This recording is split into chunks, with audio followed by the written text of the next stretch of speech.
Strike a note on a piano and hold the key. Now strike the same key again, but this time press harder, much harder. The pitch is identical. The note is the same. But one came out as a whisper and the other as a roar. Two completely different effects from a single key. That is because sound has two separate dials you can turn independently, one for pitch, one for volume. In the last video we looked at the pitch dial, the speed of the wiggle. Now we are turning the other one. You already know that sound is air wiggling back and forth. A vibrating object pushes the air, and those pushes travel outward as a wave.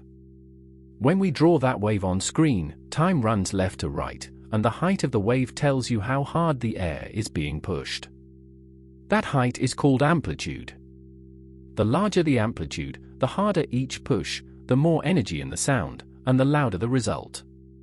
The number of pushes per second, the frequency, stays exactly the same. The wave is not getting faster or slower. It is getting taller. Here is that on screen. A wave at 440 wiggles per second, and the amplitude is low. Soft sound. Notice the wave cycles, the peaks and the troughs coming at a steady rhythm. Now the amplitude rises. Taller peaks, deeper troughs. The spacing between them has not changed at all. The pitch is still 440. The only thing different is the height. A louder version of the exact same note. You can hold both versions in your mind at once now: quiet wave, narrow up and down, loud wave, wide up and down, both moving at the same speed. So the two controls are genuinely separate. Let me show you that clearly. Here is a quiet high note. The wave is fast, lots of cycles close together, but the height is modest. The sound is thin and faint. Now here is a loud low note.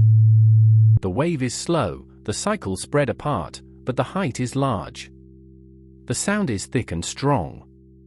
The fast wave tells your ear the pitch is high. The tall wave tells your ear the volume is loud.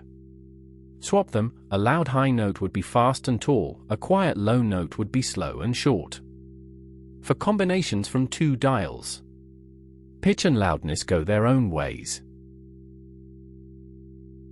Musicians have a word for this whole territory of loud and soft: dynamics. The word comes from the Greek for power or force, and that fits, because the force of the push is exactly what amplitude measures. In performance, dynamics are one of the main tools a musician has for shaping a phrase. The simplest example is a crescendo, a passage that gradually grows louder. On the wave, that is the amplitude climbing steadily from small to large, one push at a time, while the pitch stays fixed. Listen to that now. Same note, slowly getting louder, the wave swelling as it plays. Then the reverse, a decrescendo, fading back down. Quiet to loud and back to quiet in a single breath of sound. Real music does this constantly, over short phrases and over long arcs of minutes.